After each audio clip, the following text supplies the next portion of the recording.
Papa Dudut. Magandang araw sa inyo at sa mga kabarangay natin na nakatutok sa Barangay Love Stories. Isa ako sa mga libu-libo ninyong tagapakinig at panatiko ng inyong programa sa radyo. At napasulat ako upang humingi ng payo sa mga kabarangay natin ang sitwasyon ko sa aking kapatid na si Edric. Hindi niya tunay na pangalan. Pero bago ang lahat ay magpapakilala muna ako. Tawagin niyo na lamang po ako sa pangalang Rima, 32 years old, isang photographer at taga Manila. Magkasama kami sa bahay ng nakababata kong kapatid na si Edric. Nagtatrabaho sa abroad ang mga magulang namin at kahit gustuhin ko nang bumukod ng tirahan ay hindi ko magawa dahil nakiusap sila na bantayan namin ng kapatid ko ang bahay namin dito nga sa Manila. Hindi naman kami mahirap pero malayo rin sa pagiging mayaman. Siguro ay may kaya lamang dahil parehong masipag magtrabaho ang parents namin. Pero katulad ng ibang pamilya ay hindi rin perpekto ang sa amin, Papa Dudut. At ang pinakamalaking isyo ko ay ang pagiging sutil at pasaway ng nag-iisa kong kapatid, Papa Dudut.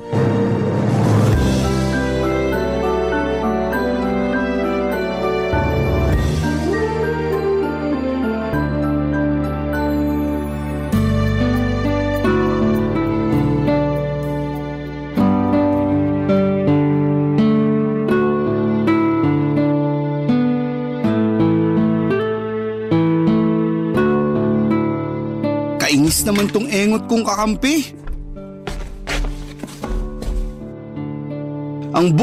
Ay, takte! Bakit nawala ng connection? Ano nangyari? Nakuha mo pa magtanong? Di ba halata? Pinatay ko yung wifi. Anak ng tokneneng naman, Ate Rima.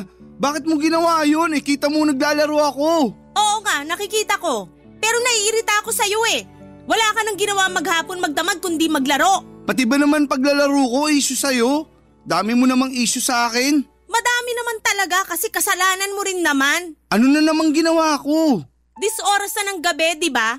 Tapos napakaingay mo pa. Kahit dun sa kwarto ko, dinig na dinig yung pagsasalita mo ng kung ano-ano.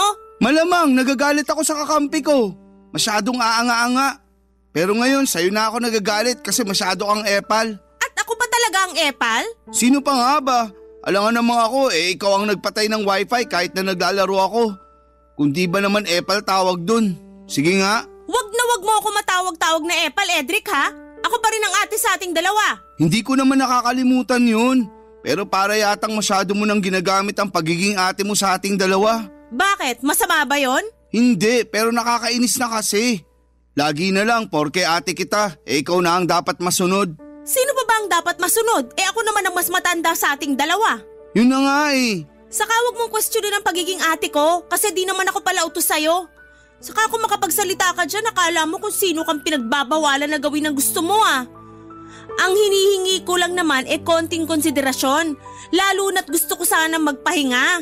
Pero di ko magawa kasi napakaingay mo. Bakit di ka nalang mag-earphone kung naiingayan ka pala sa akin? Bakit di mo nalang kaya i-zipper yung bunganga mo para di na maingay? Para namang pwede kong gawin yun. Pwede namang itikom mo pero pinipili mo lang na hindi gawin. Ay nako, parehong-pareho talaga kayo ni Lola na masyadong istrikta. Kung makaasta ka kasi parang di rin ako nakatira sa pamamahay na to. Hoy ate, ipapaalala ko lang sa'yo na hindi mo lang to bahay. Kina mama at papa to at anak din naman nila ako kaya may karapatan ako rito. Hoy Karen! Saka sinabi ko ba na wala kang karapatan sa bahay natin? Pati si Lola na nananahimik na sa hukay at dinamay mo pa. Gusto mo bang bumangon yun doon tapos dalawin ka rito at kaltukan dahil sa mga katwiran mong baluktot? Huwag ka namang magsalita ng ganyan. Alam mo namang kinikilabutan ako eh. Kahit lola natin yun, kadiri pa rin. At nakakatakot na babangon siya sa hukay tapos dadalawin tayo rito. Anong tayo? Ikaw lang?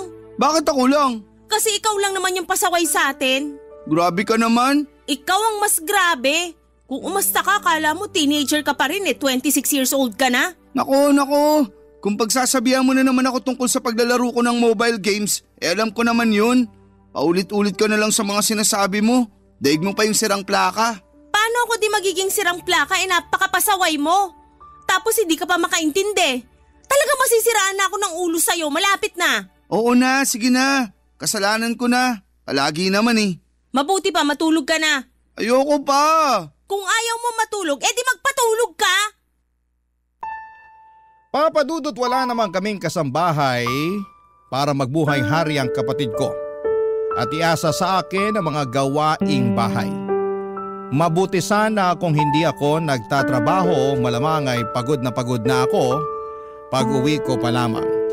Kaya nga hindi ko mapigilang mapikon at magalit sa madalas niyang ikatuwiran na palibasa'y lalaki siya at wala namang kaalam-alam sa paglilinis ng bahay.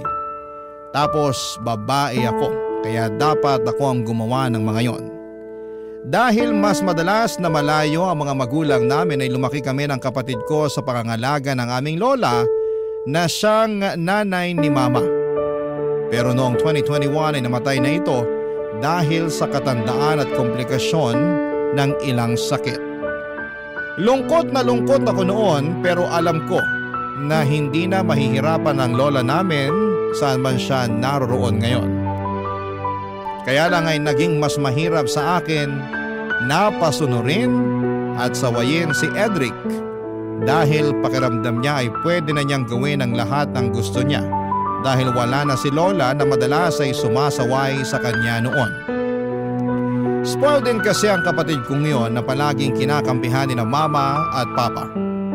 At kahit na sa edad niyang 26 years old ay parang bata pa rin siyang umasta. Isang araw ay merong sinabi sa akin si Edric dahilan para magulat ako ng husto. Papa Dudut.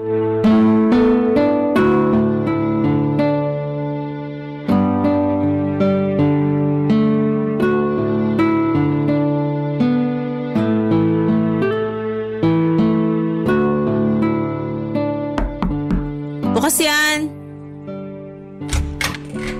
Ate Rima, busy ka ba? Medyo. Marami kong ini-edit. Mamaya na yan. Usap muna tayo. Tungkol saan ba yon? Basta. Anong basta? Di ba pwedeng sabihin mo na ngayon? Pwede naman, pero papasok muna ako sa kwarto mo, pwede? Pwede, pero hanggang dyan ka lang sa may pinto. Grabe ka talaga sa akin. O sige, dyan ka na lang sa likod ng pinto. Sa likod ng pinto? Eh di sa labas na yun. Ano ba kasing sasabihin mo? Sabihin mo na kaysa nagpapaligoy-ligoy ka pa dyan. Sinasayang mo lang oras mo, kita mong dami ko pang trabaho. Ate naman eh. Ano nga yon? Ano kasi? Huwag kang magagalit ha. Depende kung ano na naman yung ginawa mo. Sobra ka naman. Parang lumalabas eh. Wala na akong ginawang matino. Kung may matino ka mang ginawa, mabibilang lang sa mga daliri ko sa kamay. Pero kung kalokohan, kasutilan at pagiging pasaway, lagpas na sa lahat ng mga daliri ko sa kamay at paa. Kaya ano, sabihin mo na kung ano yung gusto mong sabihin. Sige, pero... Ay, bahala na nga. Pero gusto ko lang sabihin na magiging tita ka na. Ha? Sorry, pero parang nabingi yata ako. Ano uli yung sinabi mo?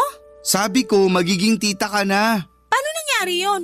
Kasi magkakaanak na ako. Ha? Uulitin ko na naman ba yung sinabi ko? Hindi. Pero seryoso ba yan? Magkakaanak ka na? Oo. Pero wala ka namang girlfriend ah. Akala mo lang wala, pero meron. At hindi mo man lang pinakilala sa amin nila mama at papa. Eh, bago pa lang naman kami. Gaano ka bago? 1 buwan. Tapos nabuntis mo na agad? Siyempre, magaling tong kapatid mo. Binida mo pa talaga yan eh. Sigurado ka na ba dyan sa pinasok mo? Hindi naman sa pag-aano, no? Pero hindi biro-biro ang pagkakaroon ng anak. Alam ko naman yun. Tsaka feeling ko ready na naman ako para magkaanak. Ang tanda ko na kaya. Ayoko namang dumating yung punto na uugod-ugod na ako tapos tsaka pa lang ako magkakaanak. Kaya ikaw ate, mag-anak ka na rin. Sige ka. At bakit naman napunta sa akin ang usapan? Concerned lang naman ako sa matres mo kasi di ba? Ganun yung mga babae. Habang tumatanda nahihirapan na magkaanak. Salamat sa concern mo sa matres ko pero ayos lang naman ako. Hindi ko pa gusto magkaanak kasi alam ko wala pa akong may papakain sa magiging baby ko. Grabe ka naman. May trabaho ka naman ah. Oo nga, pero di pa sapat ipon ko. Siyempre tutulungan ka ng magiging asawa mo nun. Pwede ba? Wag na nga natin pag-usapan ng tungkol sa akin. Yung tungkol sa'yo ang pag-usapan natin dito kasi nakakaloka lang na wala kang ang trabaho tapos nakuha mo pang mag-anak? Alam ko nasa tamang edad ka na pero sana alam mo yung responsibilidad na pinasok mo para sa magiging anak nyo. Siyempre, alam ko naman yun. Tsaka nandyan naman sina mama at papa eh. Pwede akong humingi ng tulong sa kanila pag di namin kinaya. Ay wow! Sa lagay sagutin pa pala nila mama at papa ang magiging anak nyo? Bakit hindi? Apo naman nila yung magiging anak ko. Buti sana kung hindi. Papa Dudut, alam ko naman na nasa tamang edad na ang kapatid ko para sa ganong bagay. Pero para sa akin ay wala pa siyang kakayahang magtaguyod ng pamilya. Kaya hindi ninyo ako masisisi kung nainis ako ng bahagya sa ibinalita niya sa akin. Sa huli, nalaman na rin ng parents namin ang nangyari at gano'n na lamang ang gulat ko dahil hindi man lang siya nasermonan ni na mama at papa. In fact, natuwa pa sila at excited dahil magkakaapo na raw sila. Sa kabilang banda ay napaisip ako kung ako lang ba talaga ang kontrabida sa pamilya namin dahil hindi ko kayang suportahan ang kaligayahan ng kapatid ko. Pero naisip ko rin naman na hindi ko siya hinahadlangan. Para saan hindi ba? Ang akin lang ay gusto ko siyang mag-mature at mas maging responsable. Lalo na at magkakaanak na siya. Dapat ay matuto na siyang tumayo sa sarili niyang mga paa at hindi na palaging palaasa, Papa Dudut. Barangay Love Stories. Barangay Love Stories. Papa Dudut, simula pagkabata ay si Edric na ang paborito ng mga magulang namin. Sinasabi lang nila na pareho nila kaming paborito dahil mga anak nila kami pero ramdam na ramdam ko na mas higit ang pagmamahal nila sa kapatid ko. Nung una ay kinakalungkot ko yon pero sa huli ginawa ko na lamang inspirasyon ang bagay na yon para tumayo sa sarili kong mga paa. Buti na lamang sa aming dalawa ni Edric ay ako ang paborito ng lola namin. Sa pagpapatuloy ng sulat ko ay hindi ka nagtagal ay pinakilala sa amin ni Edric ang babaeng nabuntis niya. Masasabi ko naman na mabait ito kaya naman pumabor sa kanila ang mga magulang namin. At kahit na nasa malayo ay binigay nila sa kapatid ko at sa girlfriend niya ang basbas nila upang maikasal. Oo, ikinasal sila sa huwes at sa pag-uwi na lang daw ng mga magulang namin gaganapin ang kasal sa simbahan. Sa bahay namin tumira si Edric at ang asawa niya sa loob ng 6 na buwan ay pinakisamahan ko sila ng maayos, Papa Dudut.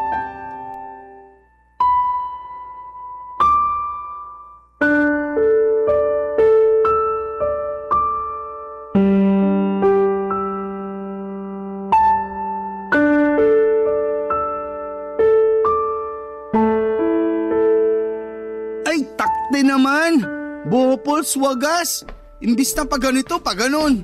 Edric, kailan mo planong hugasan yung mga pinggan dun sa lababo? Mamaya na! Kanina ka pa mamaya ng mamaya eh. Ikaw nga, kanina ka pa utos ng utos dyan. Aba, bakit naman nagagalit ka dyan? Kasi masyado kang utosera. Sabi-sabi ka pa nun na di ka pala utos, pero pati paghuhugas ng pinggan sa akin mo pa inaasa. Kita mong busy ako oh. Naglalaro ako, di ba? Ay, takte! Wala na. Talo na kami nag-dial sa'yo. At bakit ako sinisisi mo? Sino pa ba sisisihin ko? Yung asawa ko wala naman dito kasi nasa trabaho. Buti pa yung asawa mo kahit buntis ang sipag-sipag magtrabaho. Tapos ikaw na naturingang lalaki nga pero nandito lang sa bahay at naglalaro lang ng mobile games. Paghuhugas na nga lang ng pinggan gagawin mo at paminsan-minsan pagawalis pero hindi mo pa rin ginagawa. Maawa ka naman sa akin. Galing pa akong trabaho at pagod na pagod ako pero sa lagay mukhang ako pa yata maghuhugas sa mga pinagkainan mo dun sa lababo. Nanggigitata na yun saka naninigas na yung tirang kanin.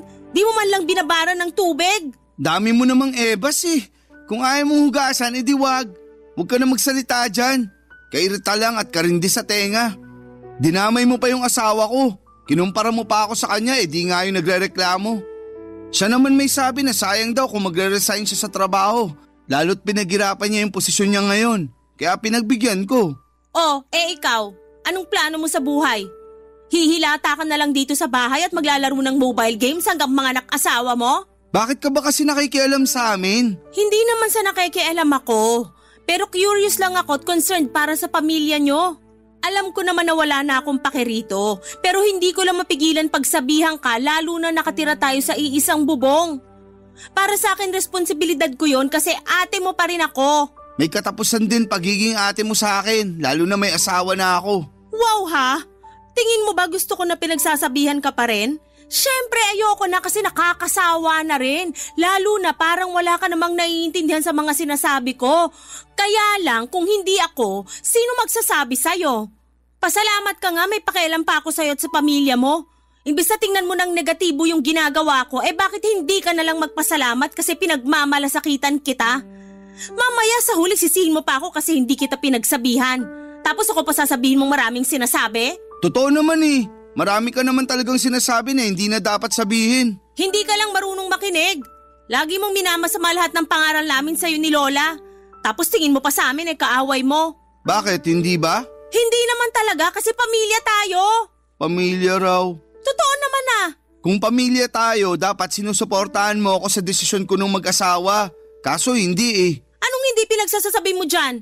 Mukha kasi hindi ka masaya nung pinakilala ko sa inyo nila mama at papa yung mapapangasawa ko. Nakasimangot ka pa nga nun. Parang pinagsakluban ng langit at lupa ang itsura mo. Kay Rita. Hoy, bago mo ako akusahan ng ganyan, sana binalikan mo muna lahat ng maayos sa pakikisama na ginawa ko sa inyo ng asawa mo nung tumira siya rito. Kung makapagsalita ka, masyado mo na akong hinuhusgahan dahil lang sa reaksyon ko nung time na yon. Saka bakit di ako magiging masaya? Ewan ko. Siguro naiinggit ka sa akin kasi naunahan kitang maikasal. Hindi ako inggit sa'yo, no? Ayoko na lang magsalita. Buti pa maghugas ka na ng pinggan dyan. Kainis naman eh. Ayoko nga maghugas ng pinggan. Papadudot masasabi kong mabait ang napangasawa ni Edric. Masipag din ito sa bahay. Pag walang trabaho kaya naging close nga kami. Pero nasa kapatid ko talaga ang problema dahil akala ko ay magbabago na siya lalo na at magkakaanak na rin sila. Kaya lang ay parang lalong lumala ang katamaran niya. Bagay na hindi ko na kayang palampasin. Kaya naman napagsabihan ko na siya. Bale, ang asawa niya kasi ang nagtatrabaho sa kanila at ang kapatid ko ay nasa bahay lang. Kaya lang noong kalagitnaan ng 7 buwan ng tiyan ng asawa ng kapatid ko ay nag-early labor siya. Kaya naman na-confine siya noon sa ospital. Nanatili siya doon ng halos 1 buwan bago nag-decide ang mga doktor na isisaryan na siya.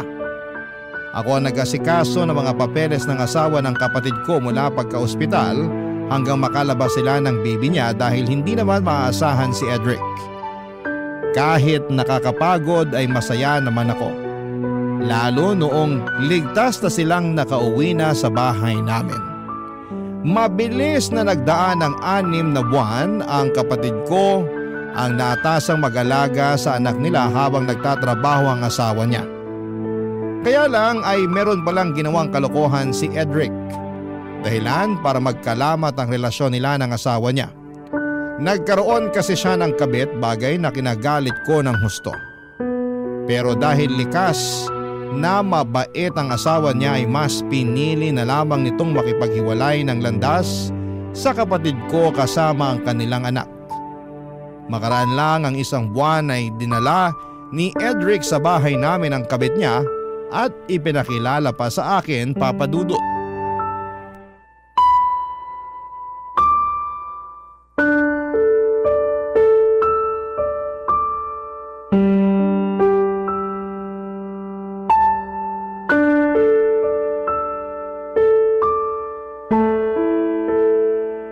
Ate Rima, siya nga pala si Abilene, girlfriend ko. Hi, Ate Rima! Girlfriend? Kahihiwalay mo lang sa asawa mo, diba? Huwag mong sabihin na siya yung dahilan kaya nasira kayo ng asawa mo. Oo, pero wala na ba akong karapatang lumigaya ulit? Oo nga naman po. Huwag naman po kayong ganyan sa kapatid nyo. Hindi ikaw ang kausap ko, kaya huwag ka sumabad dyan. Sobra naman kayo sa akin. Bakit ba ang init ng ulo mo kay Abilene? Wala naman siyang ginagawa sa'yo, ate. Totoo pala ang kwento mo tungkol sa ate mo, babe. Masyado pala siyang masungit. No wonder hanggang ngayon wala pa rin siyang asawa. Ayun na nga, babe. Takot yata ang mga lalaki sa kanya. Hoy! Mawalang galang na ha? Pero Pero kung pag-usapan niyo ako parang wala ako sa harapan niyo ah. Saka sandali nga lang, anong sinasabi mong kinuwento mo ako dyan sa babaeng yan? Magkukwento ka na nga lang, di mo pa talaga inayos, Cedric? Wala akong maisip na maayos na ikwento tungkol sa'yo kaya ayun na lang sinabi ko. Kung makapagsalita ka, akala mo kung sino kang perpekto? Mas malala pa nga sa akin yung ugali mo. Kung tungkol na naman sa katamaran ko at pagiging pasaway yan, wala ka nang magagawa doon. Sina papa at mama nga, sumuko na lang kasasaway sa akin. Manawa ka naman ate. Sawa na ako para sa kaalaman mo. Excuse me lang pero wag niyo naman akong itsapuera. Sa lagay, parang saling ket-ket lang ako sa usapan niyo. Wag naman ganun. Ano ba kasing sasabihin mo? Wala naman, pero gusto ko lang maramdaman na welcome ako sa bahay niyo. Bakit ko naman gagawin yun? Kabit ka lang naman ng kapatid ko. Hoy, Ate sobra ka naman. naman magsalita. Bakit? Totoo naman sinabi ko, di ba? Kahit kabit ako, may damdamin pa rin akong marunong masaktan. Wow! Kung sabihin ko mas masakit pa rin yung ginawa mo sa asawa ng kapatid ko kaysa dyan sa nararamdaman mo, no? Para yan lang, dinadaing mo na? Hindi ko naman siguro kasalanan kung mas minahal ako ng kapatid niyo kaysa sa dati niyang asawa. Sa bagay, ako na to eh. Diba babe, ako na to eh. Oo, babe ko. Ay, nako, napaka-ilusyonada. Tama na nga ang pagsasalita mo ng ganyan sa girlfriend ko. Kung di mo kayang tanggapin si Abeline, sana respetuhin mo na lang siya. Marunong ako rumispeto sa taong karespe-respeto. Naku, talaga naman. Napaka-kontrabida mo talaga sa buhay ko kahit kailan. Ako pa ang kontrabida? Nakakabwisit mga desisyon mo sa buhay? Tapos walang hiya ka rin sa part na sinama mo pa talaga rito sa pamamahay natin yung kabit mo para ipakilala sa akin. Saka umuhugot ng tapang, ha? Inborn na sa akin yun. Pati kapal ng mukha, inborn na rin sa'yo eh. Pareho kayo ng babaeng yan, oh. Oh, bakit naman ako nadamay bigla? Di ba ayaw mo nang na-etsypuera? Ayan, dinamay na kita para wala ka nang masabi dyan. Grabe ka na talaga sa akin, Ate Rima. Huwag mo nga ako maate-ate dyan. Ilang taong ka na ba? 32 na ako. 30 pa lang ako para sa kaalaman mo. Talaga? Pero mas mukha kang 40 sa paningin ko. Tapos ako tingin sa akin ni Babe 22. Diba babe ko? Oo, babe ko. Sabi sa'yo eh. Papadudot, sobra ang galit ko sa aking kapatid dahil sa kakapalan ng mukha niya nang sinama niya sa bahay at pinakilala sa akin ang kabit niya. Hindi ko alam kung saan sila kumukuha ng kahihiyan para gawin ang bagay na yon, pero nakakabilib talaga sila. Gustong gusto kong balatan ng buhay si Edric ng mga panahong yon, pero pinigilan ko na lamang ang aking sarili. Sa uli wala na rin akong magawa lalo at sinabi ng parents ko na hayaan na lang daw si Edric at ang bago niyang karelasyon na tumira sa bahay namin. Yung asawa naman daw niya ang umalis kasama ang bata kaya wala na raw silang magagawa doon. Sa totoo lang ay sobrang dismayado ako sa mga magulang namin dahil lumalabas na kinukonsente na naman nila ang katarantaduhan nito. Grabe, papadudot ang ginagawa ng kapatid ko at para sa kanila ay wala lang. Barangay Love Stories. Barangay Love Stories. Papadudot, tulad ng bili ng parents namin ay pinakisamahan ko ang kabit ni Edric sa pamamahay namin kahit na sa totoo lang ay surang-sura ako sa pagmumukha niya. Para sa akin ay hindi siya ang dapat nakatira sa bahay namin kundi ang totoong asawa at anak ng kapatid ko. Alam ko na hindi ko na kontrolado ang mga nangyayari pero patuloy ko pa rin sinisisi ang kapatid ko dahil hinayaan niyang masira ang pamilya nila. Dahil walang trabaho si Abeline ay si Edric ang nagtatrabaho. Aaminin kong nagulat ako kasi kaya naman pala ng kapatid ko na magmanat ng buto at hindi lang umasa sa padala ng mga magulang namin. Nakakapanghinayang lang na sana'y noon pa niya yon naisip. Dahil nasa trabaho si Edric ay si Abeline ang madalas maiwan sa bahay namin at kung wala naman ako sa studio ay sa kwarto ko ginagawa ang aking trabaho. Kaya naman hindi talaga maiwasan na mag-cruise ang aming landas ng kabit ng kapatid ko.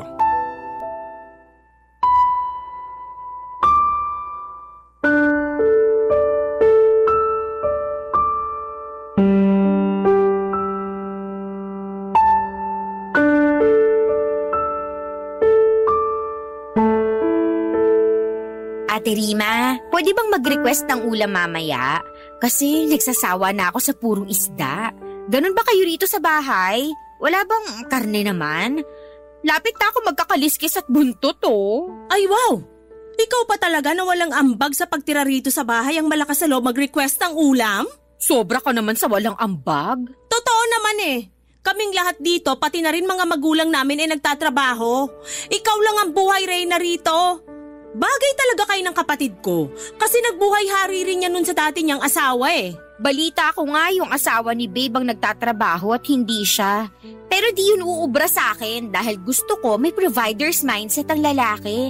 Para naman may pambubuhay siya sa amin ng magiging anak namin. Yun ang ideal man ko. Kung yan palang ideal man mo, sana sinama mo na rin doon na hindi pamilyado yung lalaking makakarelasyon mo. Hindi ko naman siguro kasalanan na single ang pakilala sa akin ni Edric noon. Tapos nagkagustuhan na lang kami. Huli na nung inamin niya na may asawa at anak na pala siya. Oh, alam mo naman pala eh. Pero bakit pinagpatuloy mo pa rin ang pakikipagrelasyon sa kanya? Na-in love na nga kasi ako. At wala na akong magagawa kasi tumibok na yung puso ko para kay Edric. Wala raw magagawa. Ang sabihin mo, ginusto mo rin talaga na manira ng pamilya ng may pamilya. Bakit ka ba ganyan sa akin? Kailan mo ba ako hindi susungitan o iinsultuhin sa tuwing nag-uusap tayo, ha? Hindi porket ate ka ni Edric, akala mo hindi na rin kita papatulan. Dapat ko bang ipagpasalamat yung di mo pagpatol sa akin? Kilala kitang mahilig pumatol, lalong-lalo na sa may asawa. Bakit ba kasi tayo nakarating dyan? Nagre-request lang naman ako ng masarap na ulam mamaya. Kapal talaga ng mukha mo! Hindi ka kapalan ng mukha yun kasi may karapatan naman ako. Wawa? Anong karapatan yun? Ni magwalis ng sahig kahit ang dumi na at marami nang nagkalat na buhok ni hindi mo man lang magawa. Puro ka na lang higa, hilata at panay ka rin cellphone. Sa umaga di mo man lang mapaglutuan ng almusal yung kapatid ko kaya laging gutom bago pumasok ng trabaho. Di mo rin siya mahandaan ng pananghalian kasi tirik na ang araw pero naghihili ka pa sa higaan. Sinubukan ko naman ipagluto ng almusal si Edric, kaso nasunog ko lang yung itlog sa bacon kaya hindi niya na nakain. Tapos nung pinabaunan ko siya ng pananghalian, nagreklamo siyang hilaw daw yung kanin. Kaya ending, nag-order na lang siya ng makakain niya online. Simula nun, sinabi ko sa sarili ko na hindi na ako makikialam sa kusina niyo. Kaya pala pati paghuhugas ng pinggan ng mga pinagkainan niyo naman hindi mo pa magawa? Ano ba ako rito? Katulong niyo? Tagaluto ng pagkain nyo, tagahugas sa mga pinagkainan nyo? Kasi kung oo, sobra namang kakapal ng mukha nyo. Huwag ka nang magalit. Pamilya naman tayo, di ba? Excuse me? Hindi tayo pamilya para sa kaalaman mo. Kahit kailan, hindi mo mapapalitan ang posisyon ng asawa ni Edric sa pamamahay na to. At kahit kailan, hindi kita ituturing na kaano-ano. Mangilabot ka nga sa pinagsasasabi mo. Alam mo, ayaw din naman kitang maging pamilya eh. Mamaya, mahawa pa ako sa kasungitan mo, di maaga naman akong tumanda at pumangit niyan. Sinasabi mo bang mukha ko matanda at pangit? Ay, hindi lang mukha kasi matanda ka na talaga sa kapangit.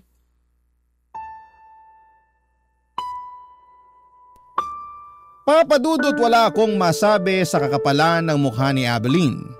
Biglang bumalik ang lahat ng galit ko sa kanya dahil sa pagsira niya sa pamilya ng aking kapatid.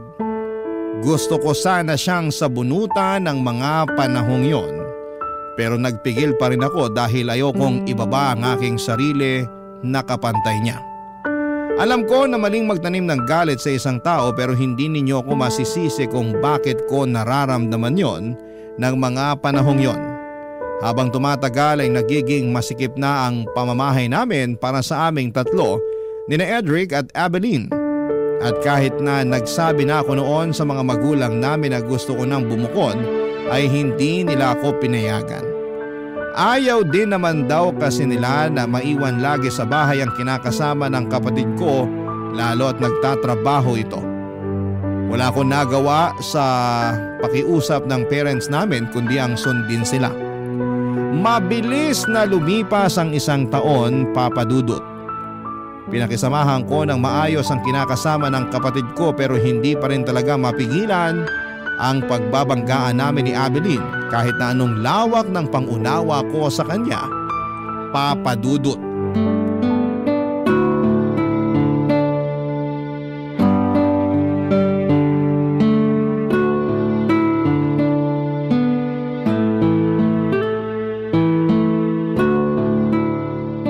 Wow! Ang ganda naman ng damit na to. Tingin ko bagay sa akin to eh. Sukatin ko nga mamaya tapos paresan ko ng magandang sapatos at alahas. Grabe, fashionista rin pala tong ate ni Babe. Akala ko may sama nang talaga manamit. Anong ginagawa mo dito sa kwarto ko? Anong sinabi mo? Ako ba talaga ang gaga? Nagulat lang naman ako, ate. Huwag mo nga ako maate-ate dyan. Tsaka bakit mahawak yung damit ko, ha? Bitiwan mo nga yan! O ayan, binitawan ko na. Kalma ka lang. Para kang dragon na bubuga ng apoy anytime. Sana nga dragon na lang ako para mabugahan kita ng apoy hanggang matusta ka. No, wag. Sayang naman ang pampaputing sabon at lotion na binili sa akin ni Babe. Kainis ang arte mo talaga. Ikaw naman, napakasungit mo. Hindi ba pwedeng nagandahan lang ako rito sa damit mo? Sa napadaan ako dyan sa tapat ng kwarto mo tapos bukas ang pinto. Kaya pumasok ka na at nangialam. Hindi naman pangingialam yon. Pangingialam pa rin yon kasi hindi mo naman gamit yan. Saka ang lakas ang loob mong pumasok sa kwarto ko. Paano kung hindi lang pala yung damit ko ang pinakialaman mo? Uy, hinay-hinay ka sa pananalita.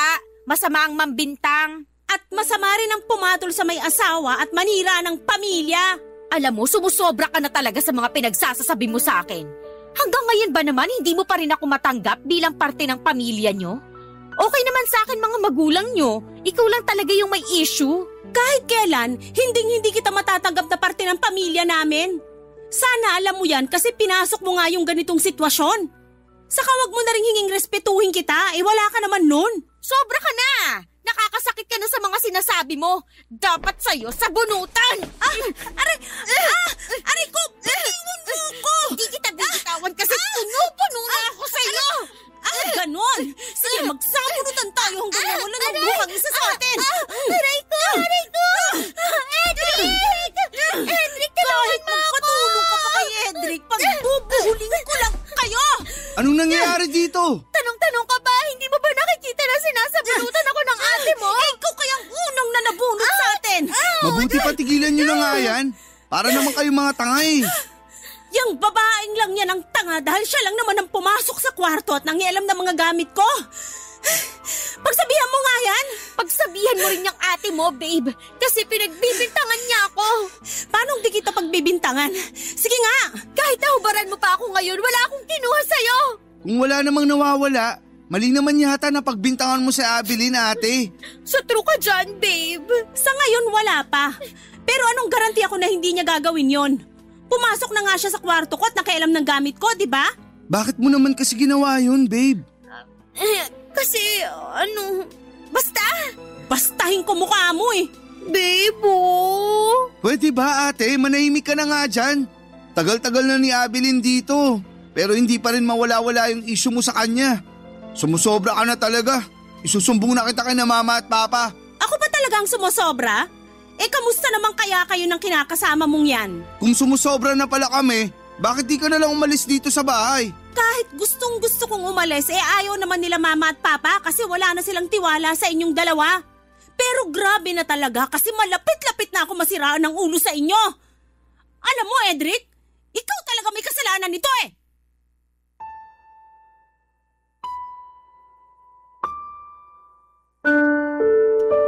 Papadudot sobrang sama ng loob ko sa kapatid ko at sa kinakasama niya ng mga panahong yon.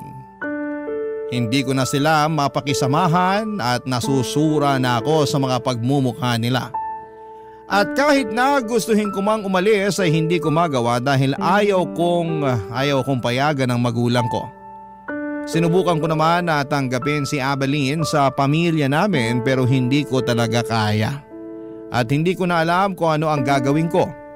Sana ay mapayuhan ako ng mga kabarangay natin kung ano nga ba ang dapat kong gawin. Pero tingin ko naman ay alam ko na.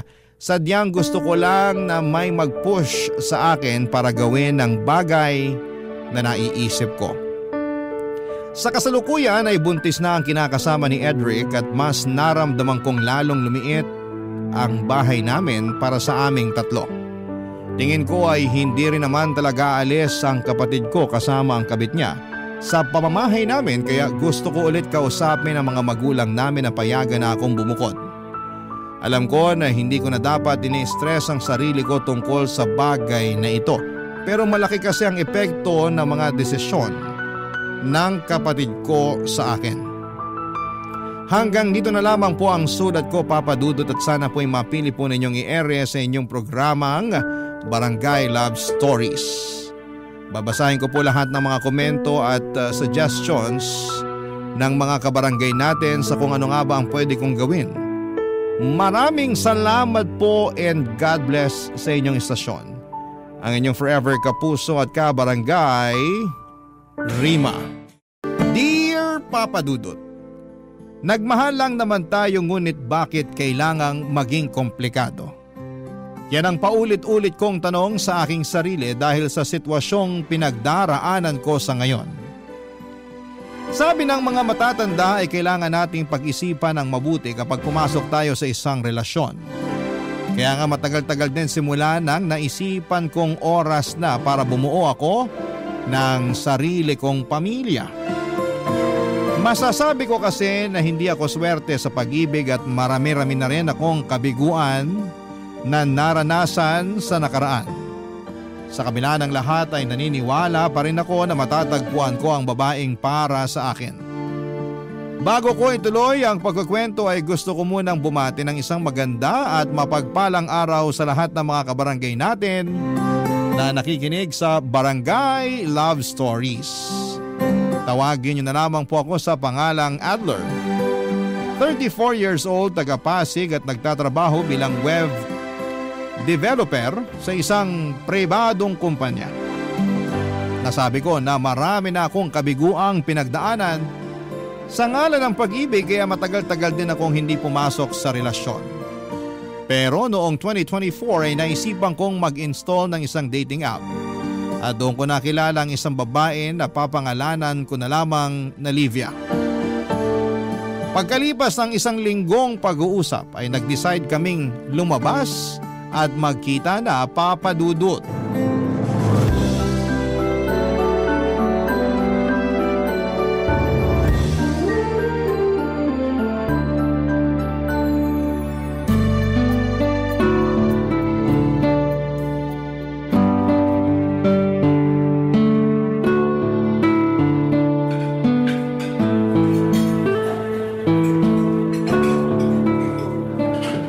Naman dito, cozy ng ambience, masarap and affordable din ang food, malakas ang aircon at hindi crowded.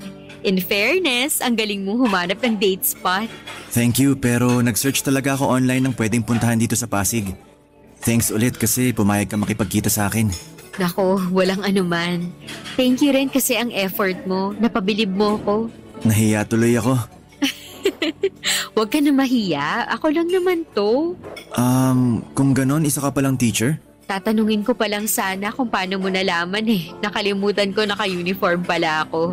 Galing din kasi ako sa school. Kaya nga mas na-appreciate ko na pumayag ka makipagkita sa akin. Kahit na masyadong busy ang schedule mo.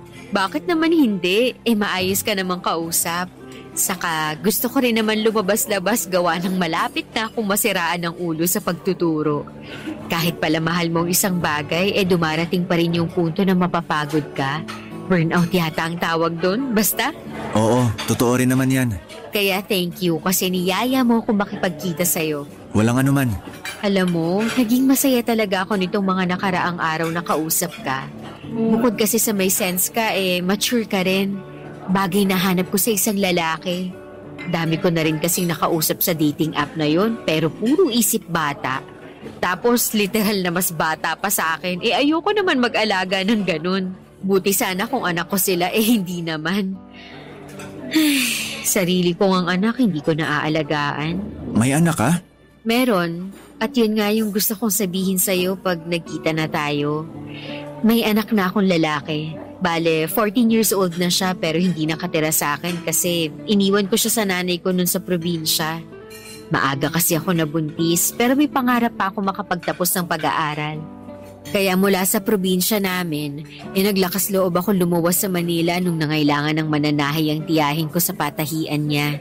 Ura-urada yun pagkapanganak ko. Kumusta naman yung anak mo? Okay naman siya, pero may plano na nga akong kunin at dito na pag-aralin. Siyempre, lumalaki na rin yung anak kong yun at gusto ko naman siyang alagaan, lalo mahina na rin ang nanay ko. Tama rin naman yung desisyon mo, lalo anak mo siya. Oo, Kaya nga sinabi ko na sa'yo, para magkaroon ka pa ng panahon na pag-isipan kung gusto mo pa bang ipagpatuloy yung kung ano mang meron tayo sa ngayon. Kung gusto mong mag-level up, ganun, kasi syempre nasa dating app tayo, di ba? Ibig sabihin, naghahanap tayo ng partner. Pero kung ayaw mo naman, kasi nga may anak na ako, maiintindihan ko naman. Ayos lang din sa akin kung pagkakaibigan na lang ang may bibigay mo. Hindi ko na rin naman mababago ang nakaraan ko. Na-appreciate ko na sinabi mo yung tungkol sa anak mo. Pero hindi ko muna masasagot yung tanong mo kung gusto ko pa bang ipagpatuloy yung kung anong meron tayo. Pwede mo ba akong bigyan ng ilang araw para makapag-decide? Oo naman, wala yun. Go ka lang. Naiintindihan kita kasi kung ako yung nasa posisyon mo, hihingi rin ako ng ilang araw para makapag-decide. Hindi naman masama yun, lalo na naniniwala ako na gawain yun ng mga matatanda. Grabe naman sa matatanda. Oh, bakit? Hindi ba? I mean, mga adult, mga mature person, ganun. Alam ko naman ang ibig mong sabihin. Binibiro lang kita. Ay nako, may ganyan ka palang ugali. Akala ko seryoso ka lang, marunong ka rin palang magbiro. Marunong naman talaga, pero mas madalas nga lang na seryoso. Di bale, masaya naman ako makilalang iba mo pang ugali. Mabuti pa, kumain na lang tayo.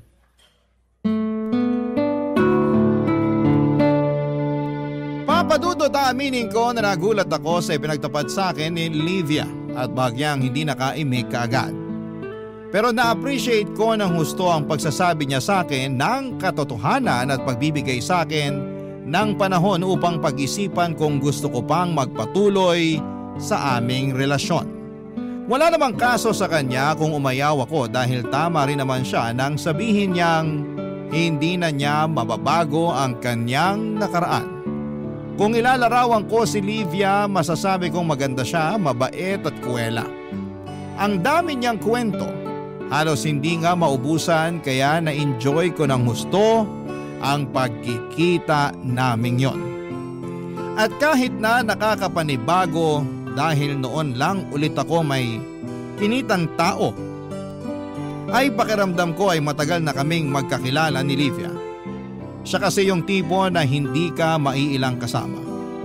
Kumbaga'y komportable lang dahil marunong siyang makibagay at magaling magdala ng usapan. Sa pagpapatuloy ng sulat ko, tulad ng sinabi ni Livia, ay pinag-isipan ko kung gusto ko pa bang mag-level up sa aming relasyon. Yun bang higit pa sa pagkakaibigan ng turingan namin sa isa't isa? Makalipas ang 2 linggo ay nakapag-decide ako na handa naman akong tanggapin ang anak niya at ituring na parang sa akin, lalo na at nahulog na rin ako ng gusto kay Livia. Hindi nagtagal ay niligawan ko siya, papadudot. Naging kami at niyaya ko na sila ng anak niyang tumira sa bahay ko.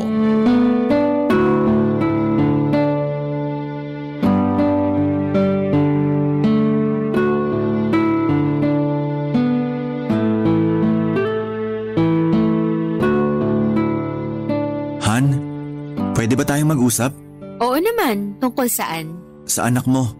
Bakit? May nangyari ba? Ewan ko, pero parang nahihirapan akong pakisamahan yung anak mo. Meron kasi siyang ugali na hindi ko maintindihan. Tsaka ginagawa ko naman lahat para mapalapit kami sa isa't isa. Kasi nga parang tunay na anak na rin ang trato ko sa kanya. Kaso siya yung mukhang ayaw eh. Hindi naman siguro sa ganun. Yun kasi yung nararamdaman ko. Buti sana kung ngayon lang nangyari to. Matagal na rin. Matagal na? Oo. Gaano na katagal? Simula nung lumipat kayo rito. Akala ko ba okay naman lahat? Di ba tinanong ko pa nga sa'yo kung kumusta tayo? Yung setup natin, tapos sabi mo maayos naman. Akala ko totoong maayos kaso may issue ka pala sa anak ko. Hindi naman siguro issue ang tawag doon. Nagsasabi lang naman ako ng nararamdaman ko. Sige nga, ano bang ginawa sa'yo ng anak ko para maramdaman mo yan? Sinusupladahan niya ako. Hindi pinapansin, di rin kinakausap. Pag nilalapitan ko siya para makipag-banding, lumalayo siya. Mas gusto niya pang kaharap yung cellphone o di kaya laptop niya. Yun lang naman pala eh. Akala ko kung napano ka na dyan. Anong yun lang naman pala? Hindi naman big deal. Kung sa'yo hindi, pues sa akin big deal yun. Siyempre gusto ko mapalapit sa anak mo. Andun na tayo. Pero nagbibinata na yung anak ko. Kahit nga sa akin na nanay niya, hindi siya masyadong close. At ayos lang naman yun dahil yung mga ganyang edad, mas gusto nila yung may personal space sila. Tungkol naman dun sa sinabi mong sinusupladuhan ka niya, hayaan mo't kakausapin ko. Mali naman na gawin niya yun sa'yo. Ako nang bahala dun, wag mo nang masyadong isipin. Thanks, Han. Oh, bakit parang malungkot ka pa rin? Wala lang. Meron yan sabihin mo na. Wala nga sabi. Wala ka pa dyan, kilala kaya kita. Siguro iniisip mo pa rin yung issue mo sa anak ko, no? Bakit ba kasi issue ang tawag mo? Hindi ba? O sige, kung ayaw mo ng issue, di concern. O ano, masaya ka na? Han naman Bakit ka ba nahiinis dyan? Ikaw kasi, masyado mong pinalalaki yung pagsusuplado at di pagpansin sa'yo ng anak ko. Tapos malulungkot ka dyan. Anong gusto mo? Tawagin ko anak ko para mag-sorry sa'yo, ganun ba? Hindi mo kailangan gawin yan. Naisip ko lang naman para gumaan-gaan yung pakiramdam mo. Kalalaki mong tao, masyado kang maramdamin. Pambihira naman. Pag kaming mga lalaki nagsasabi ng nararamdaman namin, masyadong madamdamin. Pero pag kayong mga babae ayos lang? Akala ko ba lahat ng pakiramdam valid? Oo nga, pero ewan ko sa'yo. Nag-expect ako na importante yung sasabihin mo kasi busy ako sa ginagawa ko ritong pagtutupi ng mga nilabhan. Tapos yan lang naman pala. Hindi naman siguro kita naistorbo sa ginagawa mo para mainis ka ng ganyan sa akin. Anong hindi? Siyempre, invested ako sa sasabihin mo kasi akala ko may kung ano nang mabigat na problema dyan. Tapos yan lang naman pala. Hindi ito yan lang pala na klase ng problema. O edi inamin mo na rin na malaki talaga ang issue mo sa anak ko. Kunwari ka pa Ikaw yata yung may issue sa akin sa tono ng pananalita mo Ha? Siyempre wala. Bakit naman ako magkakaroon ng issue sa'yo? Sige nga. Ewan ko. Buti pa wag na muna tayong mag-usap. Baka mauwi lang to sa away. Lalo di tayo magkaintindihan. Mabuti pa nga. Gulo mo kasing kausap. Doon ka na muna sa sala habang tinutupi ko pa ang mga damit natin sa kwarto. Ayoko nang umaaligid-aligid ka rito. Papadudot maayos naman ang naging unang buwan ni Livia at ng anak niya sa bahay ko. Masayang masaya kami dahil para na kaming isang buong pamilya. At kahit na nakakapanibago dahil matagal-tagal din akong naging mag-isa ay masasabi kong kontento ang puso ko.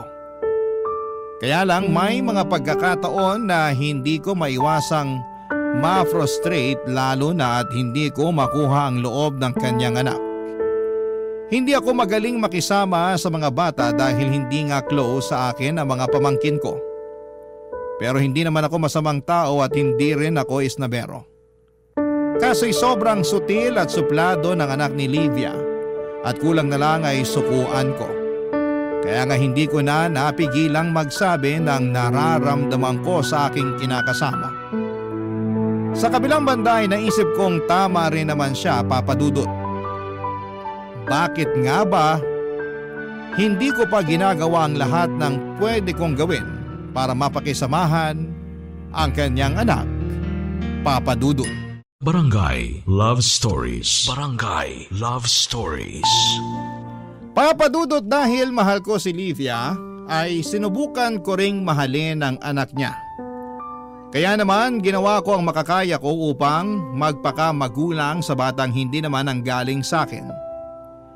Noong mga panahong yon, bago kami nagsama sa isang bubong ng girlfriend ko ay nagtatrabaho siya bilang teacher sa isang pampublikong paaralan. Pero nag-decide siya na mag-resign upang matutukan ang pag-aalaga sa kanyang anak.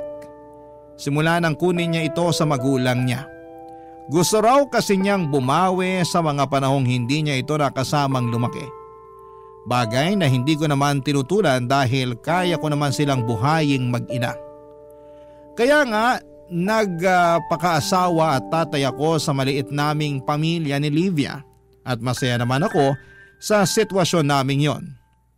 Pero nakarinig ako ng mga komento mula sa aking malalapit na kaibigan nung binanggit ko ang tungkol sa setup namin ni Livia. Karamihan sa kanila ay napapatanong kung bakit ako pumayag. Pero wala naman akong naisip na dahilan bakit hindi. Sa kabilang banda ay hindi ko pinayagan na makaapekto sa akin ang mga sinabi nila. Dahil buhay ko naman ito at nasa tamang edad na ako upang mag-decide para sa amin ng kinakasama ko.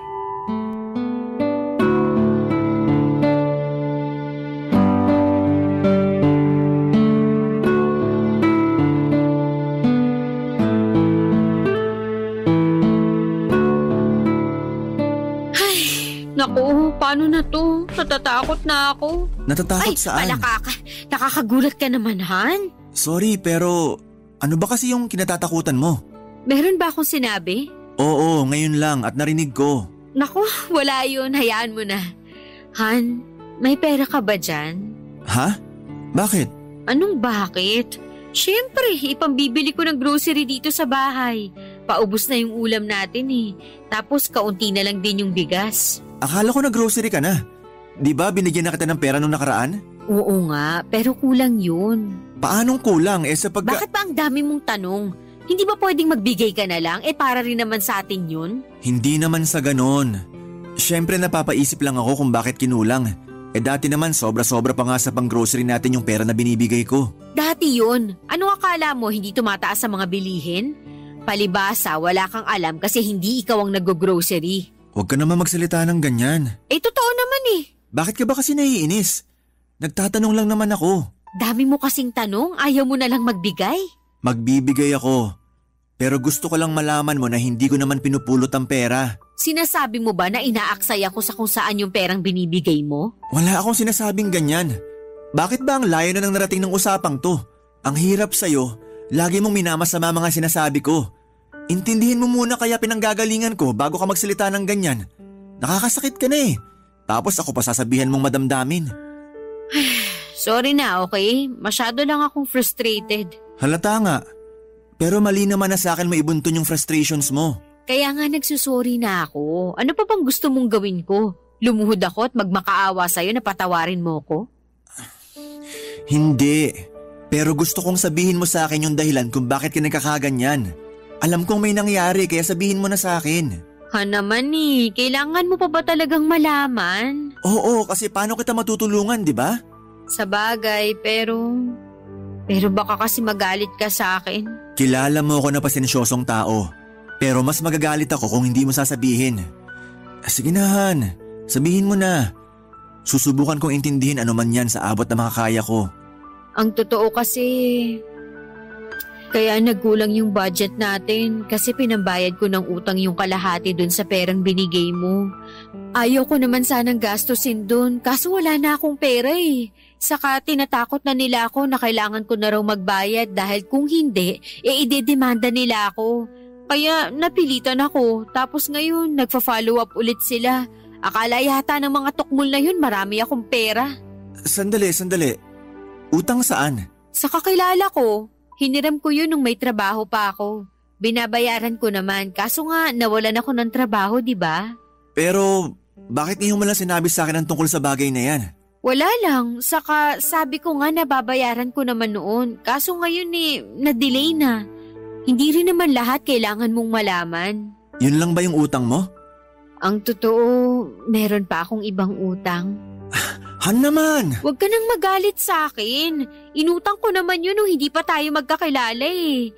Mali ko lang, hindi ko na-anticipate na hindi ko pala lahat mababayaran. Mahirap talagang bayaran kung maraming pinagkakautangan mo. Wala namang masama kung umutang ka eh. Pero isa-isa lang. Akala ko ba hindi ka magagalit sa akin? Hindi naman ako galit pero… Hindi nga galit pero hinuhusgahan mo naman ako. Ay nako, lahat na lang talaga may sinasabi ka. Ewan ko sa'yo, Han.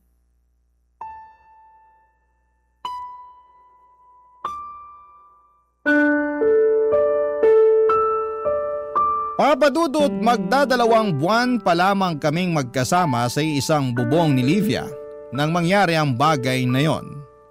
At sa totoo lang ay hindi ko naitago ang gulat at pagkadismaya ko nang aminin niya ang tungkol sa mga pinagkakautangan niya.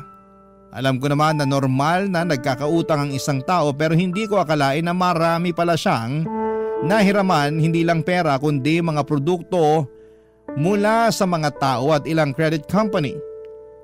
Alam kong frustrated si Livia pero mas frustrated ako lalo na at wala siyang trabaho at sa akin siya umaasa ng perang pambayad sa mga yon. Pero dahil mahal ko siya ay pinalagpas ko yon. Tinulungan at sinuportahan ko siyang makapagbayad sa mga pagkakautang niya sa kondisyon na hindi na siya mangungutang nang hindi nanghihingi ng permiso sa akin.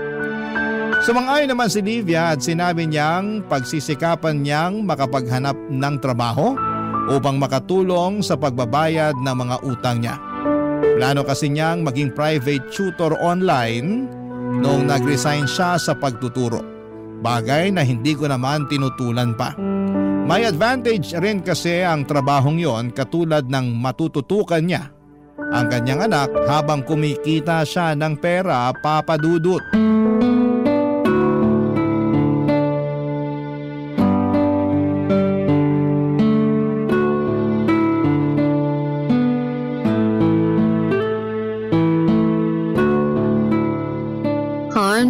Nakakainggit naman yung kaibigan ko sa Facebook. Bakit? Kasi nakapagbakasyon sila ng pamilya niya doon sa Maldives. Grabe, ang ganda-ganda pala doon, no? Base sa mga picture at video na nakita ko at napanood ko tungkol sa Maldives, oo, maganda nga doon. Sana balang araw makapagbakasyon din tayo doon. Nako, siguradong mahal ang biyahe papunta doon. Hindi naman masamang mangarap eh. Saka pangarap ko talaga makapag-beach. Marami namang magagandang beach resort dito sa atin. Meron tayong Boracay. Ayoko doon.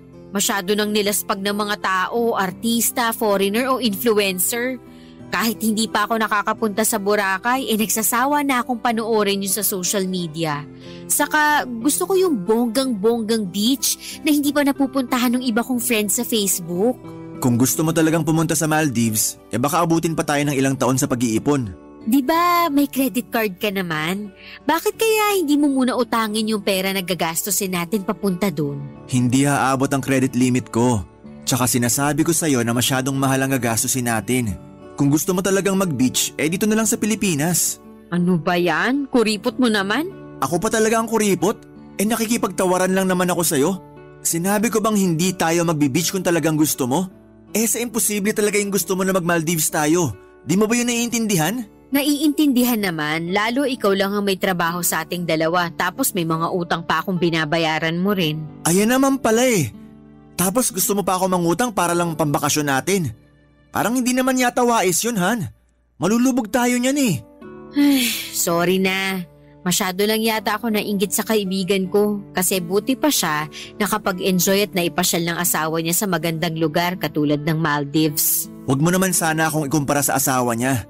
Hindi ko naman pinupulot ang pera na ginagastos natin. Hindi naman kinukumpara at hindi ko rin sinasabi na pinupulot mo ang pera. Masyado kang malisyoso Sinabi ko lang naman yung nararamdaman ko. Alam ko, pero sana naisip mo rin kung ano na lang ang mararamdaman ko. Pambihirang buhay naman to. Kailangan pa pala kita munang isipin bago ako magsabi. Baka sa susunod kimkimin ko na lang tong nararamdaman ko tapos madepress ako. Bakit naman kailangan umabot sa ganun? Totoong senaryo lang naman tong pinag-uusapan natin. Ewan ko kung bakit umabot sa ganun. Siguro kasi masyado ka lang praktikal na wala sa lugar. Ako pa ang wala sa lugar? Sino kaya ang hindi pinag-iisipang mabuti ang mga utang niya? Ako ba yung pinariringgan mo? Sino pa ba? May ibang tao pa ba rito bukod sa ating dalawa? Ewan ko sa'yo, nakakainis ka. Nakakainis ka rin. Kasi ngayon ko lang nalaman na masyado ka ring maluho. Tapos daig mo pa yung batang nagtatantrums kapag di na pagbigyan ng gusto mo. Hayaan mo, pag ako nakapagtrabaho, pag-iipunan ko talaga yung pang Maldives ko. Tapos hindi kita isasama. Maiwan ka rito at mag-inggit ka sa mga magagandang picture na isasend ko sa'yo sa messenger. Okay lang naman sa akin na maiwan dito dahil di ako mahilig mag-beach. Oo nga pala, introvert ka nga kasi. May masama ba sa pagiging introvert? Wala. Pero kung ako sa'yo, labas-labas din para makisalamuha sa ibang tao. Sige ka, baka magulat ka na lang year 2030 na tapos akala mo 2024 pa lang. Ewan ko sa'yo, Han. Hindi na kita naiintindihan. Buti pa, maliligo na muna ako para mahimasmasan. Ang gulo mo kausap. Hindi nagtagal ay nakapag-tutor na si Livia at nagsimula na siyang kumita ng pera. Pero ako pa rin ang nagbabayad ng bills namin at sumasagot sa grocery. At kahit wala siyang ambag ay hindi ko na yon kwestiyon dahil marami rin siyang binabayarang utang. Pero hindi pa rin maiwasan na magkaroon siya ng lapses sa pagbabayad lalo at napupunta sa pagbili ng kung ano-anong material na bagay na madalas ay hindi naman niya kailangan. Ang perang kinikita niya ay nauubos lang. Sa huli ay sa akin pa rin bumabagsak ang lahat ng bayarin. Habang tumatagal ay pakiramdam ko ay pabigat ng pabigat ang pagdadala ko ng buhay kasama si Livia at ang kanyang anak. Bukod kasi sa kanya ay sobrang hindi ko talaga mapakisamahan ng batang yon.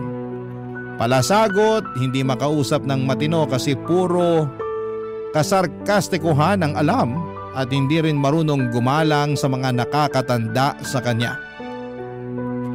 Ewan, Papa Dudut, pero umabot na ako sa punto na parang ayoko na silang uwiang mag-ina sa sarili kong pamamahay.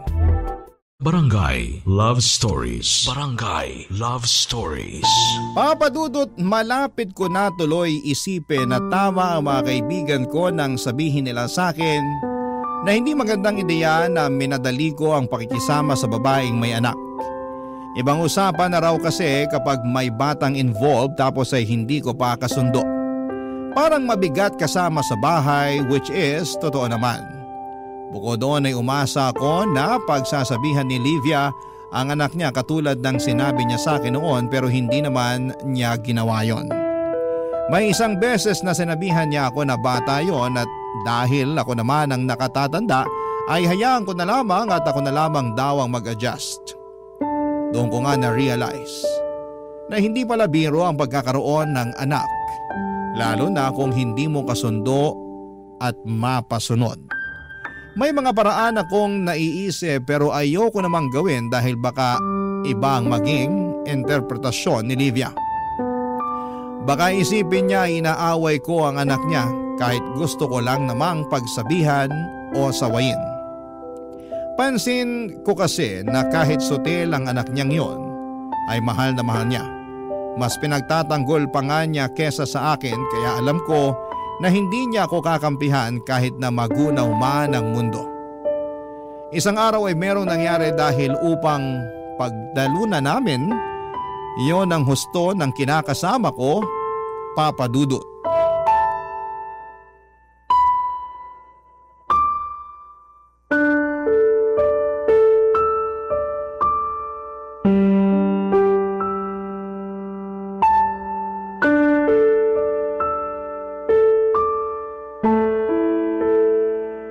Babaw naman ng mga magulang na yun. Akala mo inano ng anak ko yung mga anak nila. Nananakot pa na ipapabarangay kami kung hindi ako mangangako na pagsasabihan ko ang anak ko. Kaloka? Hindi naman din kasi tama yung ginawa ng anak mo sa mga anak nila, Han. Ha? Anong hindi tama? Hindi tama na mambuli ng kapwa mo estudyante. Maling-mali yun. Kaya tama lang na pagsabihan mo ang anak mo para matuto at di na niya gawin ulit. Bakit ganyan ka magsalita? Lumalabas na kinakampihan mo pa yung ibang tao kaysa sa amin ng anak ko Hindi naman yata patas yun, Adler. Hindi naman sa ganun yun. Ganun na rin yun. Ayan ka na naman eh. Minamasama mo na naman sinasabi ko. Paano hindi ko mamasamain sobra ka magsalita sa anak ko? Sa lagay, pinalalabas mo pati na rin ng mga magulang ng mga batang nakaaway ng anak ko na daig niya pa yung kriminal sa ginawa niya. Bakit? Pumatay ba siya ng tao? Nagnakaw ba siya? Nanggulang ba siya? Hindi naman, di ba? Pero nambuli siya. At alam mo dapat bilang teacher na masama ang pambubuli. Paano na lang kung anak mong ginanon? Sa tingin mo matutuwa ka? Siyempre hindi. Sa'yo na mismo nang galing na hindi rin pala. Oo, pero hindi ko na paaabutin sa principal yung issue. Sa lagay, hahayaan mo lang yung anak mo na binubuli? Pambihira. Ano mang klaseng pag-iisip yan? Basta. Galit ako sa'yo kasi imbis na kami ng anak ko ang kampihan mo, ibang tao pa talaga pinagtatanggol mo. Hindi ko naman sila pinagtatanggol. Pero mali nga kasi ang ginawa ng anak mo. Di mali na kung mali. Wala namang pinapanganak na perpekto Kahit ikaw hindi ka naman perpekto. Di ko naman sinabi na perpekto ako. Pero at least alam ko ang tama at mali. At mali naman bully ng kapwa mo. Kaya dapat pagsabihan mo yung anak mo, Han. Sinasabi mo ba na nagkukulang ako sa anak ko bilang nanay? Hindi, pero… Hindi ka nang hindi yan yung tinutumbok ng usapang to. Bakit kasi di mo muna intindihin yung mga sinasabi ko bago ka magalit dyan? Ang hirap mo kausap, masyadong sarado yung pag-iisip mo. Magulang ka pero kinukonsinti mo yung mali. Sa bagay, hinahayaan mo nga lang na basusin ako ng anak mo sa sarili kong pamamahay, di ba? Paano na kaya yung ibang tao? Ano na naman ba yung mga sinasabi mo? Yung totoo lang naman. Pwede ba? Huwag mo nga isali ang sarili mo rito. Hindi ko lang mapigilan kasi nakikita ko na yung realidad. Kung hindi ako kayang respetuhin ng anak mo rito sa loob ng bahay ko, paano niya re-respetuhin ng ibang tao sa labas? Sa tingin mo ba mabuti na kalakihan niya yon? Baka pag tumagal-tagal pa na ganyan ang ugali niya baka maging sakit mo na siya sa ulo. Ginagawa ko naman lahat na makakaya ko para mapagsabihan yung anak ko. Huwag mo naman agad siyang husgahan na magiging sakit ng ulo paglaki niya. Hindi ko siya hinuhusgahan, pero sinasabi ko lang sa'yo yung pwedeng mangyari. Huwag mo kasi masyadong konsentihin ng anak mo, lalo mali na yung ginagawa niya. Bilang magulang, dapat pangaralan mo siya at turuang rumespeto sa kanyang kapwa. Responsibilidad mo rin yun sa anak mo. At hindi lang yung pagtatrabaho para mapakain siya at maibili ng pangangailangan niyang tungkulin mo bilang kanyang magulang. Sana naman maintindihan mo yung bagay na yon. At huwag mo masamain ang pagsasabi ko dahil nagmamalasakit lang ako.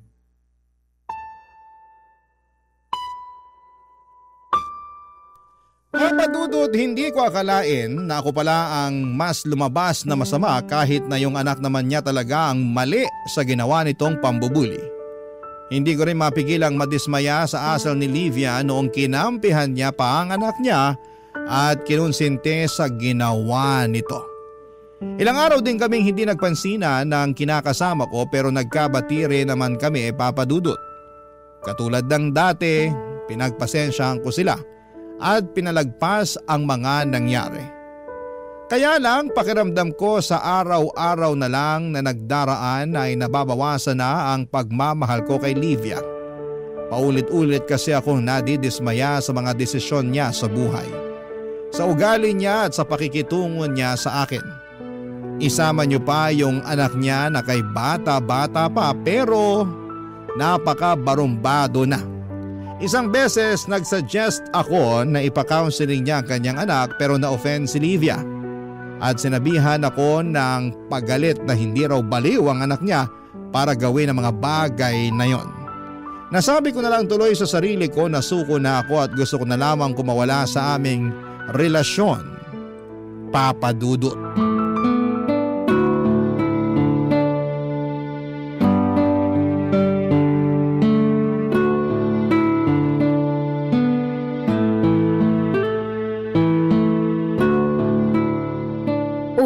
Bakit parang pinagbagsakan ng langit at lupa yung mukha mo? Marami lang akong iniisip at medyo malungkot din. Malungkot? Nako, ngayon ko talaga napatunayan na mas madamdamin pa kayo mga lalaki kaysa sa aming mga babae. Tao lang din naman kaming mga lalaki para di magdamdam. Ano ba kasi yung dahilan kung bakit ka malungkot? Saka ano yung mga iniisip mo? Mapagkakakitaan ba yan?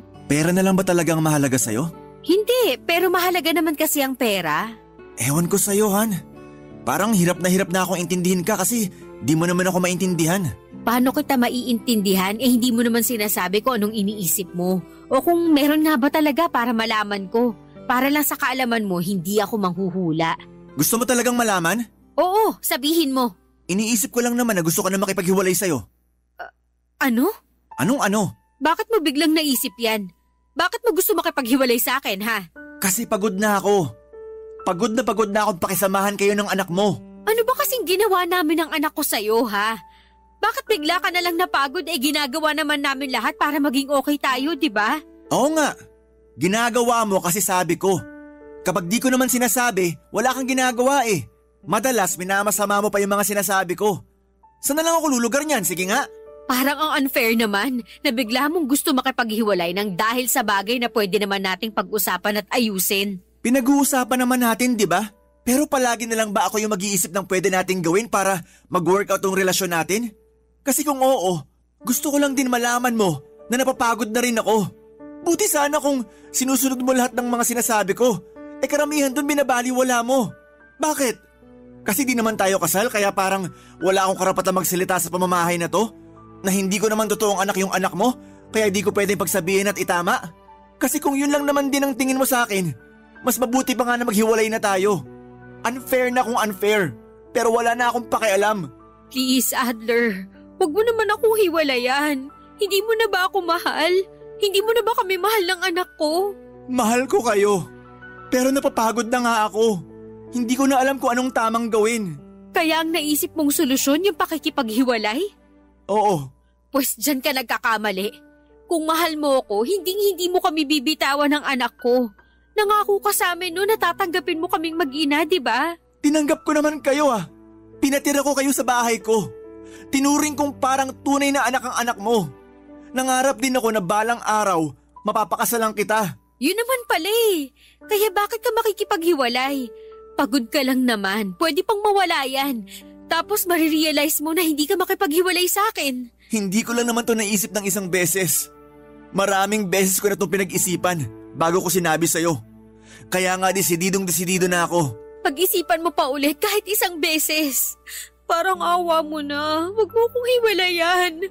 Wala na kaming mapupuntahan ng anak ko pag umalis kami rito sa bahay mo. Alam mo namang hindi sapat yung mga kinikita ko para makapagsimula kami ulit, di ba? Tapos, nagbabayad pa ako ng mga utang ko. Sana lang kami pupulutin yan. Kawawa naman kami. Hindi ko na siguro problema ang bagay na yan. Lalo ginawa ko naman ang lahat para maging maayos ang pagsasama natin bilang pamilya. Kaya nga ako naman ang gagawa ng paraan. Huwag mo lang akong hiwalayan. Huwag mo lang kaming paalisin ng anak ko. Aminado naman ako na nagkulang din ako sa iyo eh. Sa atin kasi mas nananaig yung ugali ko, yung pride ko, kaysa intindihin yung mga pangangailangan mo. Kaya pangako ko sa iyo na magbabago na ako at pagsasabihan ko na rin yung anak ko. Gagawin kong lahat para maging mabuti na bata siya. Bigyan mo lang ako ng isa pang pagkakataon. Nakikiusap ako sa iyo.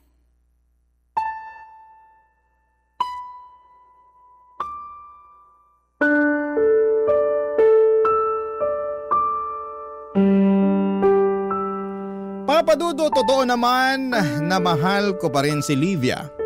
Kaya hindi ako nakipaghiwalay sa kanya noong araw na yon. Pinagbigyan ko siya dahil naisip ko na baka masyado lang akong emosyonal. At kahit na sinabi kong pinag-isipan ko ng maraming beses, ang pakikipaghiwalay sa kanya ay natakot pa rin ako na baka magsisi ako sa huli dahil hindi ko inilaban. Kaya nga sinabi ko sa kanya na pumayag akong bigyan siya ng isa pang pagkakataon, bagay na pinagpasalamat niya ng husto sa akin. Ginawa ko rin ang lahat para kalimutan ang mga atraso sa akin ang kinakasama ko nang sa ganon ay makapagsimula kami ulit pero ako na lang siguro ang may problema. Ewan pero hindi na ako masaya. Ang totoo ay meron na akong ibang babaeng nagugustuhan. Single siya at walang sabit kaya nga tuluyan nang naubos ang natitira kong pagmamahal kay Livia. Gustong gusto ko nang makipaghiwalay sa kanya pero naaawa ko sa pwedeng mangyari sa kanila ng anak niya sakaling umalis sila sa poder ko. Pero alam ko na hindi ko naman sila responsibilidad. Alam ko na medyo magulo at komplikado ang pinasok ko kaya sana'y mapayuhan ako ng mga kabarangay natin kung ano nga ba ang dapat kong gawin. Hanggang dito na lamang po ang sulat ko. Maraming salamat po Papa Dudut sakaling mapili po ninyong basahin sa radyo and more power and God bless sa Barangay Love Stories. Ang inyong forever kapuso at kabarangay, Adler.